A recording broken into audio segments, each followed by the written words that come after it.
about a year ago on this show when I was talking to Colin, I compared Giannis to Lamar Jackson. And what I said was, listen, these are obviously all-time talented guys, unique one-of-one historically as far as how they do what they do in their sports, but they have a hole in their game that has prevented them and potentially will continue to prevent them from reaching the top of their respective game. So I want you to follow me down a hypothetical for a moment. That hypothetical is, what if Lamar Jackson, this postseason, had gone into Arrowhead, taken Patrick Mahomes' best shot, and not played a different game than he typically does, not thrown for 400 yards, but run for 200, passed for 150, and won. And then gone to the Super Bowl and did something similar. Ran for like 14 first downs, 175 yards on the ground, 125 yards through the air, and won the Super Bowl. Then, holes be damned, we would be saying, you know what? That guy right there, he's the best quarterback alive. Don't care if the way Mahomes or Rodgers do it is prettier or there's more historical comps for it. If playing his way, he had beaten the best in the game, in his building no less, and had gone on to win a championship, then it would be ludicrous to talk about what he can't do, because what he can do would have been good enough to win the championship, going through quite the gauntlet of competition in my hypothetical scenario. Well, folks, we are on the precipice of Giannis Antetokounmpo doing exactly that. I know what Giannis can't do. Everyone knows what Giannis can't do. And in fact, later in the show, we're going to discuss other superstars the way we discuss Giannis to try to show how absurd so much of the discussion surrounding Giannis has been. But we know what Giannis can't do. But what if what he can do is simply unstoppable? That is what we're seeing. And if Giannis continues this, not only will the Bucks win the championship, but Giannis will have the best claim anyone not named LeBron James has had in 15 years, that he is in fact the best basketball player alive. We've been waiting quite some time to see who is going to take that mythical but very important mantle from LeBron. And LeBron going out in the first round, being injured for the second time in 3 seasons, has opened that door, despite the fact that he's currently right now the defending finals MVP. But to be able to walk through that door, it can't just be one great playoff run like Kawhi had. It certainly can't just be one amazing regular season like Jokic had. It's got to be all of the above. Giannis already has the regular season hardware. Giannis already has the regular season accolades. And Giannis is building a historically great postseason case. And I won't go through right here, we'll do it in an hour, but I won't go through right here all of the eye-popping numbers from Giannis. But I will give you one.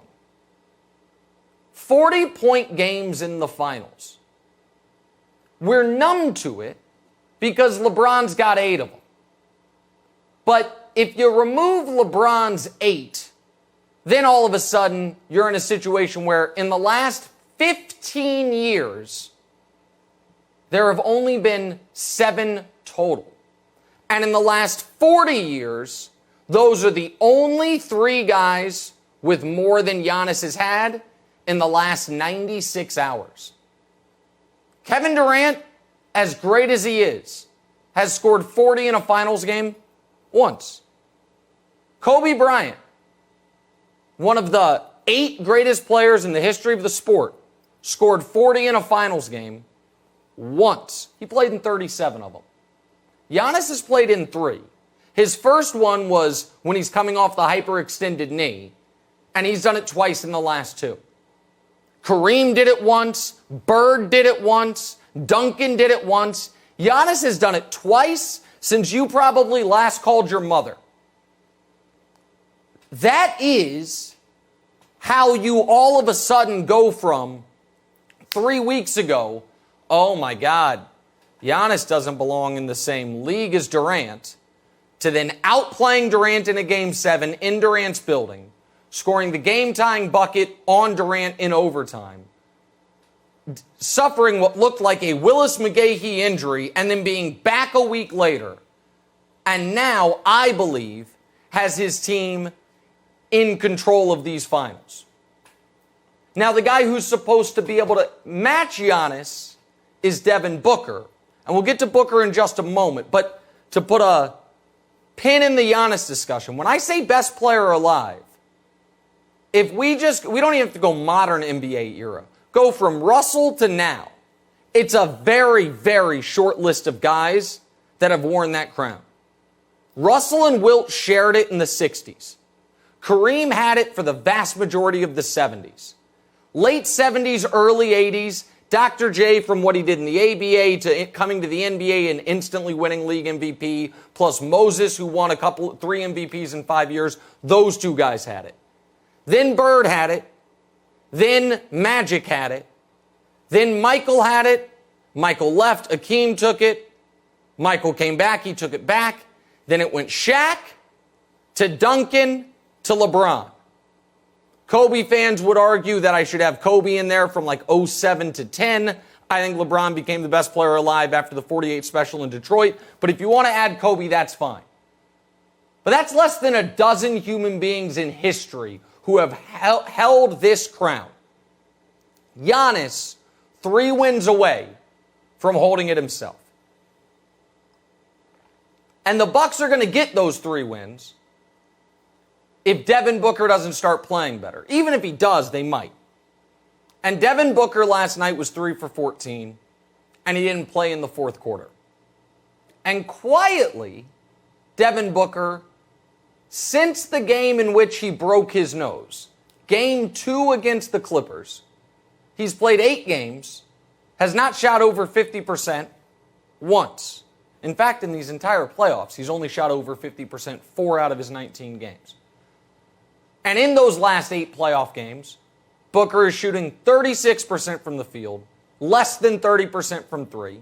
And in these finals, was mediocre in Game 1, was bad in Game 3, was 4 for 12 in the first half of Game 2, but then was excellent in the second half of Game 2.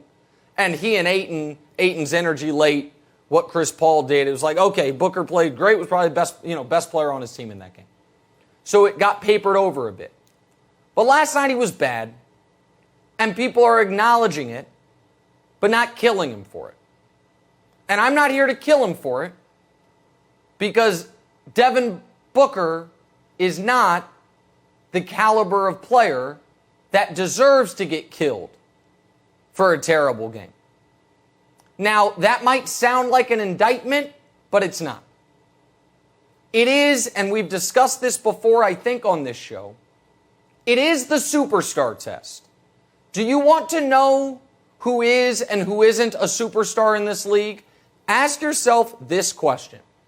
Can you have a 3 for 14 and have it not be the lead or the secondary lead from that game? If you can, then you're not.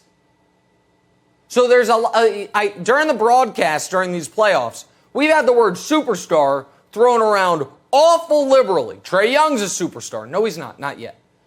Donovan Mitchell's a superstar. No, he's not. Not yet. Julius Randle, superstar. Not even close. Devin Booker, who I think most people are like, oh, he's better than all those guys except for maybe Donovan, maybe including Donovan. He's clearly a superstar. No, he's not. He's a star. He is a future superstar.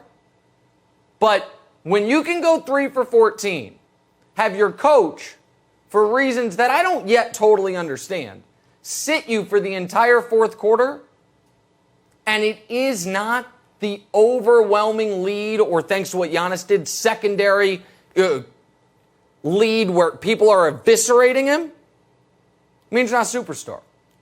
We know what would happen if LeBron, KD, Giannis, Kawhi, Steph, those guys had that game and their team put them on the bench for the fourth quarter. It is the story. You know why? Because they're superstars. Devin Booker is an excellent player. One day will be a superstar. Is not yet. And you can tell by the lack of criticism that he's getting today. Hi, everybody. Thanks for watching. Subscribe here to get the latest from the show. Also, be sure to check out more of the best clips from The Herd or go watch a few segments from other shows on FS1.